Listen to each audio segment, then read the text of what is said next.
Welcome to the Beyond the Mind podcast, where we ask not what's in your head, but what your head is in. Prepare to be inspired to change your environment, change your mindset, and ultimately change your life. Willpower doesn't work, people. If you truly want to move away from stress and anxiety, you have to start with your environment. So let's go. Let's apply some positive change into your world. Happiness is loading. Welcome to the Beyond the Mind podcast.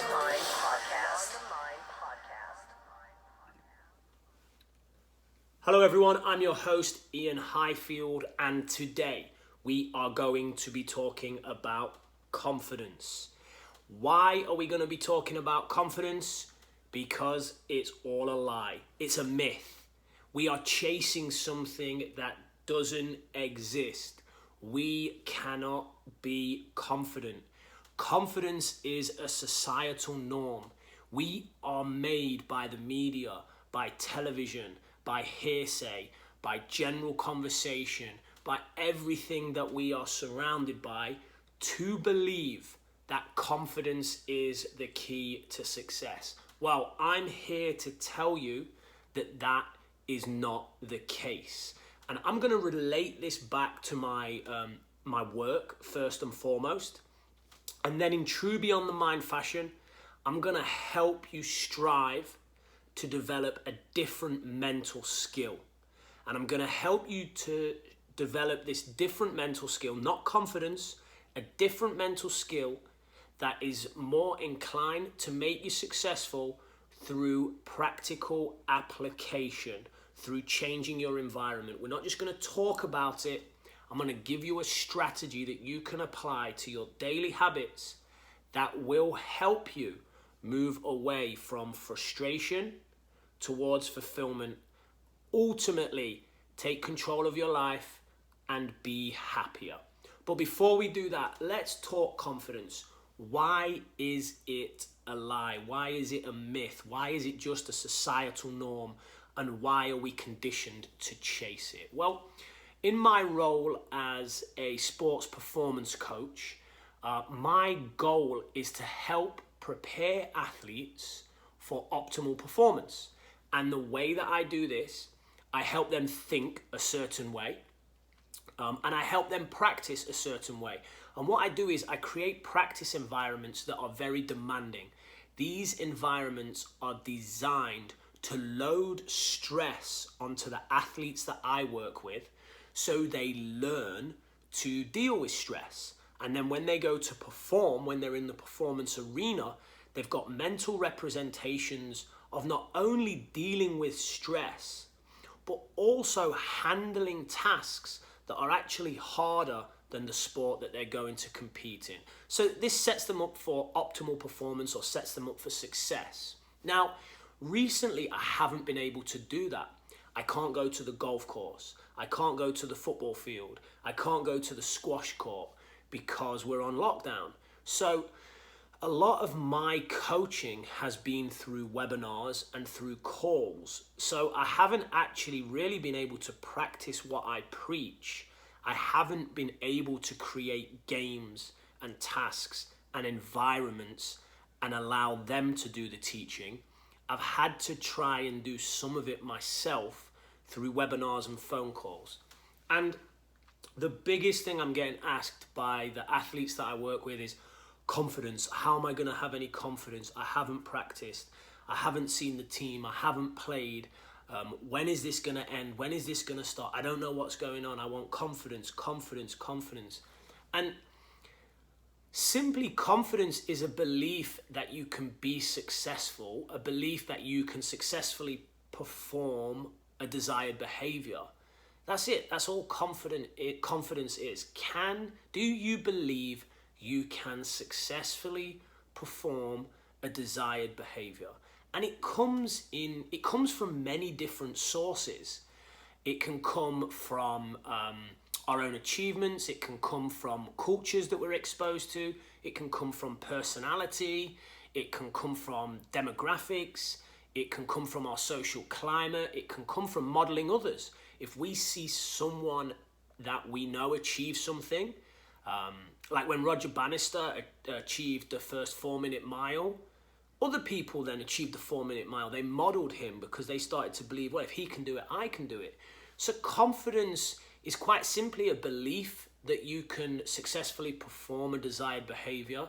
And it comes from this massive list of things that just goes on and on and on. And I often find that people are searching for confidence and they don't know this. They don't know where it comes from. And they actually can't even define what it is. So they're asking it and they're desiring it because it's a societal norm. The media make us believe the confident person always prospers. TV movies, the confident guy is the one that gets the girl, etc., etc., etc. It's just this word. It's just this societal norm. And it's not something we should be chasing, because let's be honest, how confident am I that my last podcast will get listened to? I'm not very confident, to be honest. How confident am I that people that listen to that podcast will join the movement that I'm trying to create, will subscribe on Facebook, will book their free 30-minute power call, will join the fitness challenge that we're doing in May? I'm not confident at all. I'm really low in confidence in that area.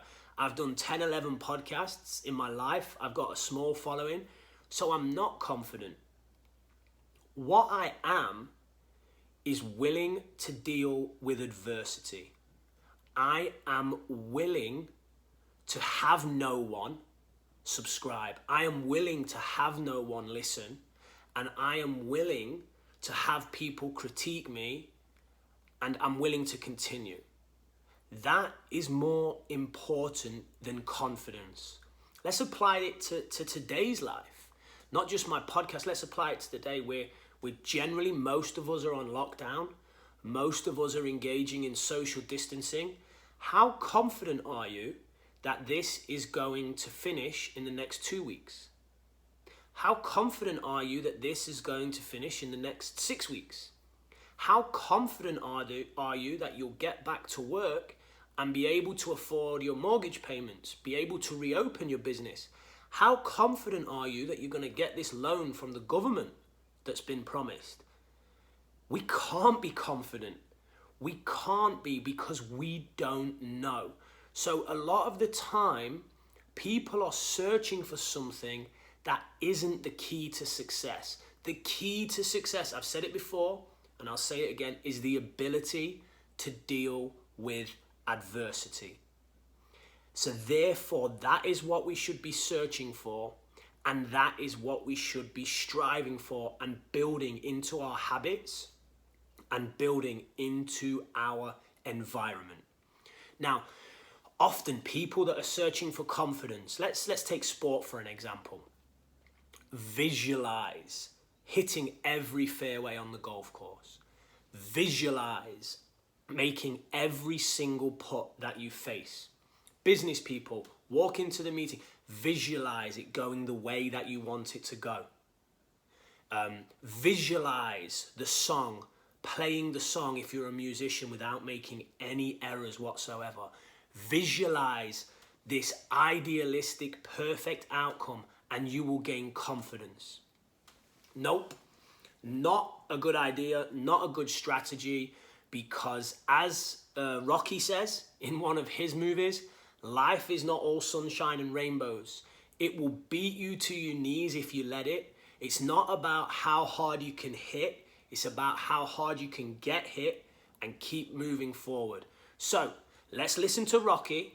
Let's not listen to the people that push confidence as being this be-all and end-all solution to achievement and happiness, because it's not.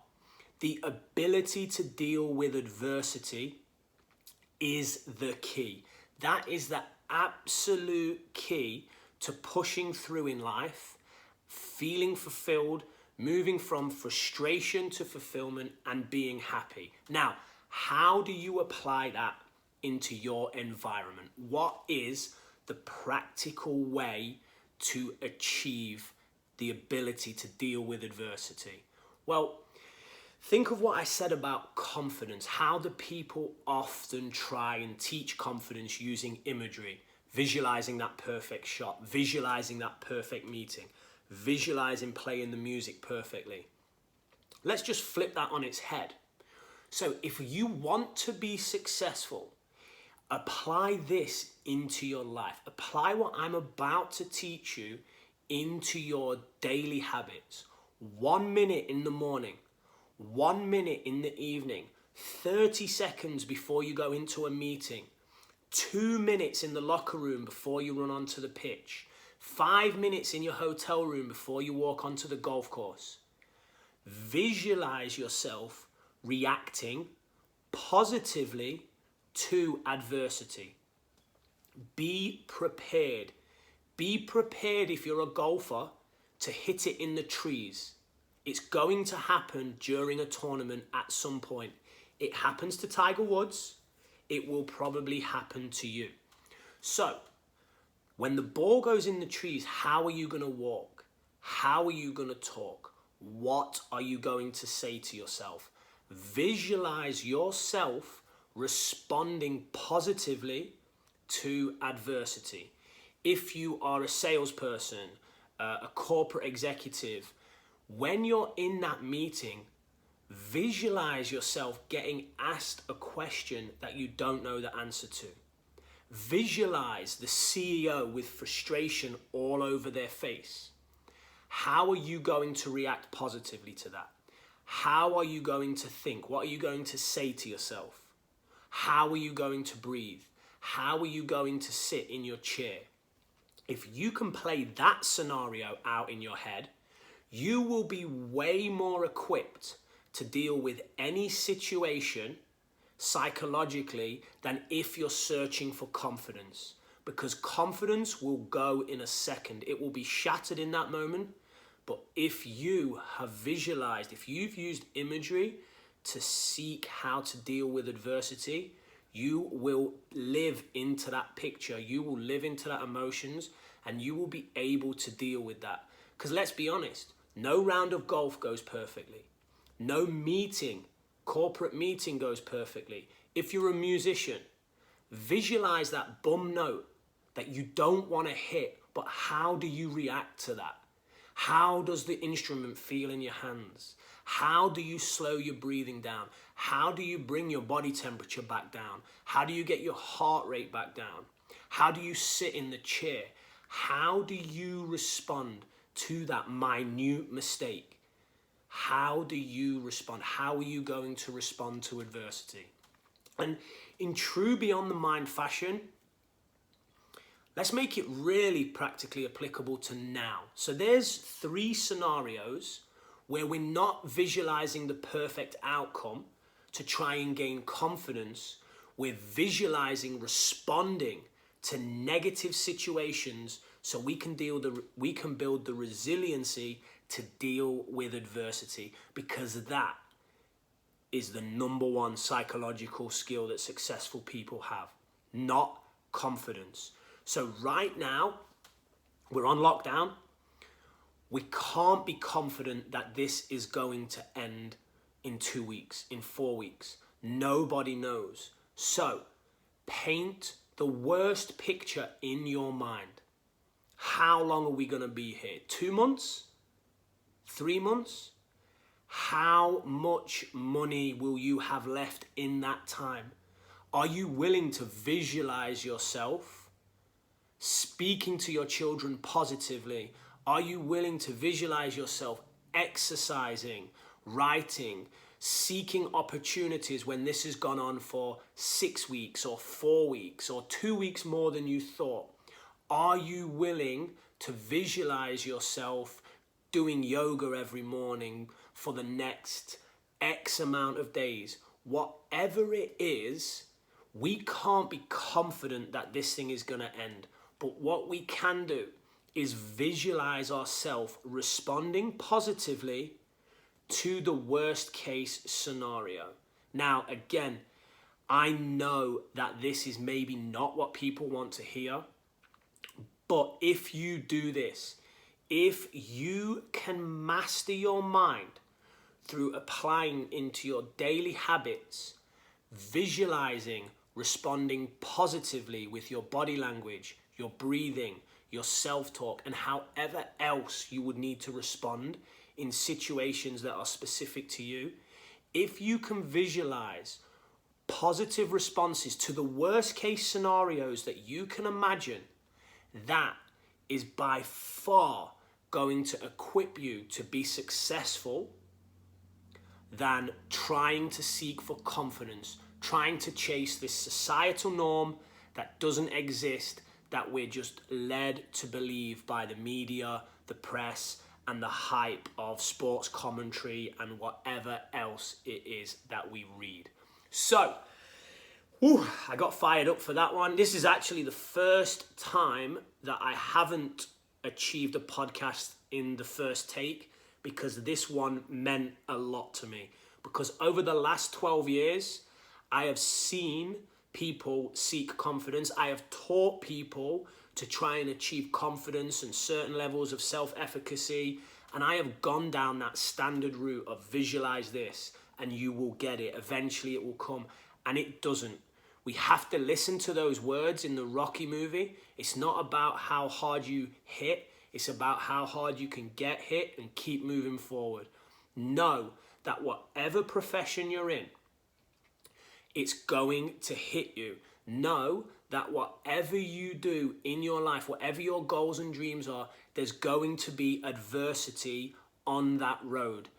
Being confident is not going to give you the resilience that you need to push on through those hard times.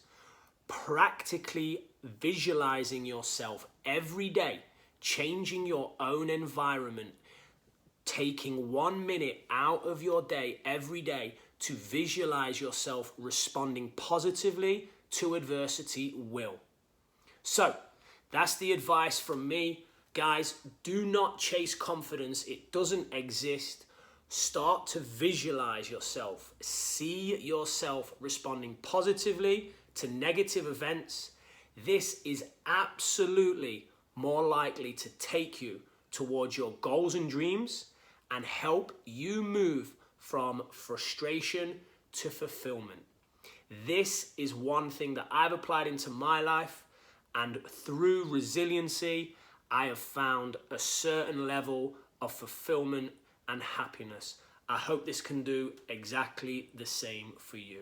Until next time, stay positive, stay safe, and I will hear from you on the Beyond the Mind podcast very soon.